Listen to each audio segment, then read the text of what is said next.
உருவாக்கியிருக்கிறீங்க. எங்களுக்கு ரொம்ப சந்தோஷமாக இருக்குது.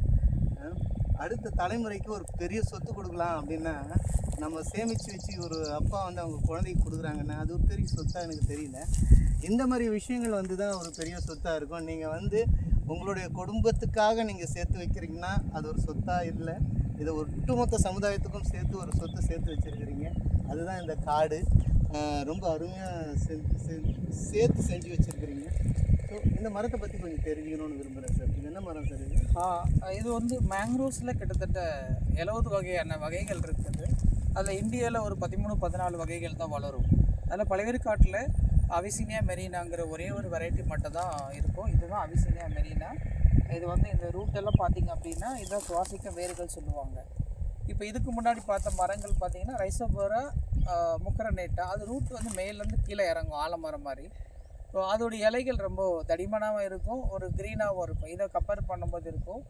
இது வந்து கொஞ்சம் தண்ணி இல்லாத பகுதியிலே வாழக்கூடிய வந்து அது இல்லாத அதிக உப்பு தன்மை தாங்கி வாழக்கூடிய ஒரு மரம் தான் இந்த ஒரு வகை. ஸோ அந்த மரம் ரைசோபோரா முக்கரனேட்டா எப்பயுமே தண்ணி இருக்கணும் அந்த மரத்துக்கு. அது வந்து இப்போ இவங்க கிட்ட மாதிரி அது வந்து நான் இதை எப்பயுமே ஒரு மரமாக பார்க்குறதில்ல, என்னுடைய குழந்தைகளை தான் பார்க்குறேன். ஸோ எல்லா இடத்துலையுமே நான் சொல்கிறதெல்லாம் அதுதான். கிட்டத்தட்ட எனக்கு 5 லட்சம் குழந்தைகள் இருக்காங்க. சில பேர் சிரிப்பாங்க, ஆனால் என்னுடைய குழந்தைகள் தான். ஏன்னா ஒன்று ஒரு உயிர் அது.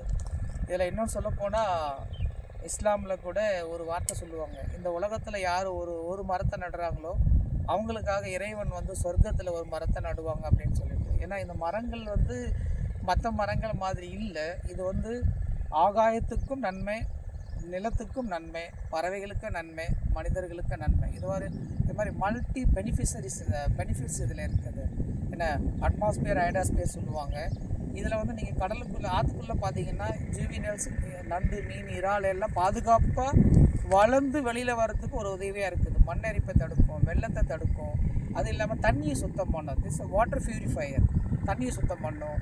மேலே பார்த்தோம் அப்படின்னா இது கார்பன் டை ஆக்சைடை நிறைய இழுக்கக்கூடிய மரங்கள். அது வந்து இன்னொன்று வந்து ஆயிரக்கணக்கான பறவைகள், நான் வச்சு வளர்த்த மரத்துலேயே பல வகைப்பட்ட பறவைகள் கூடு கட்டி முட்டையிட்டு குஞ்சு பொரித்து பறந்து போனதெல்லாம் நானாக பார்த்துருக்கும் போது இதெல்லாம் பார்க்கும்போது என்ன அப்படின்னா, ஸோ இந்த பணிகளை மேலும் அதிகப்படுத்தணும், மற்றவங்களுக்கு இதை பகிர்ந்துக்கணும், அவங்களும் இதில் வந்து அதாவது இன்வால்வ் ஆகும்போது தான் ஸோ இந்த உலகத்தில் பெரிய லெவலில் நம்ம இந்த புரட்சியை உருவாக்க முடியுங்கிறது என்னுடைய நம்பிக்கை. மகிழ்ச்சி சார். பெரிய புரட்சி சார் இது, பசுமை புரட்சி. மகிழ்ச்சி சார்.